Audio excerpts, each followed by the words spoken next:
You are struggling to shoot some nice looking videos with your iPhone in low light situations? Well, then make sure to watch this video. Hey, what's up guys, Julian here. Hope you're all doing fantastic. Today I have a quick tip for you guys, and the topic that we will be talking about today is about shooting in low light situations with your smartphone. I've gotten a ton of questions and a ton of, messages from you guys in the past, like asking me why is my footage looking so grainy? And generally speaking, if you're shooting in low light situations with a smartphone, your footage is always gonna be more grainy compared to a regular camera. Smartphone cameras in the past couple of years have evolved extremely quickly, and the overall quality that you are getting on a bright sunny day or in nicely lit situations is just absolutely amazing. There's no question about it. But when it comes to shooting in low light situations, smartphones are still struggling. And the reason for that is pretty simple, because smartphone camera sensors are super tiny. If you are taking a look at your lenses, behind this lens is the sensor, and the sensor basically captures photons, I think, or basically just it captures light and it transforms this into an image. And since the sensor is that small, the amount of light that hits the sensor is just very little. So that is the technical explanation, and that is the reason why your low light footage is not looking that good. The first thing that you can do to make your low light footage look better is to use the main camera of your smartphone. Most phones these days have 3 lenses, maybe even 4 lenses, and generally speaking, the main shooter, so the standard lens, the 1x lens, always has the best quality possible and the widest open aperture. The aperture, basically, you can imagine it like this, and the bigger the aperture is, the more light comes through to the sensor and the brighter the overall image is gonna be. And the more light that hits the sensor, the less sensitive the sensor has to be, and in the end your image will be less grainy. So that is the first tip, and that will definitely make the biggest difference. Second thing that I can just recommend you is, in case you're able to light your scene, then make sure to bring some lights. It does not have to be like big fancy lighting.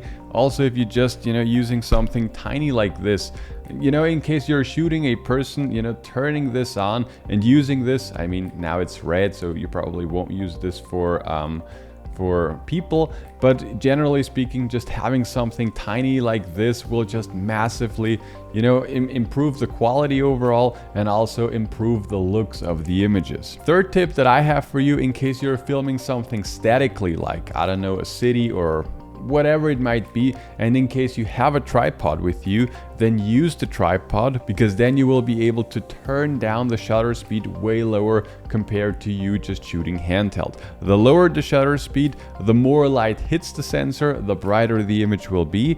But you have to be careful to not get too low, because if you have moving parts in your image, then these will look very weird, and then you will have a wrong looking video, so to say. But if you're filming something statically, there is nothing wrong with, going to a 1/40th of a second maybe, or something like this, and you will just get much more light to compare to shooting at a 1/100th of a second. And in case you really want to get the shot, and in case you do not have access to a tripod, to a light, and basically, it's already pretty dark, but you just want to get the shot, then, just get the shot. And then in the post-production, you can add something like a denoiser, and this will basically denoise your image. And of course, if you are denoising your image, you will also lose a little bit of the quality and a little bit of the sharpness, but this is, you can still get around with that just fine. And the last tip that I have for you, in case it's already really dark and the video is not looking good at all, then switch into the photo mode and get a long exposure photo. This will let in a lot more light compared to shooting video.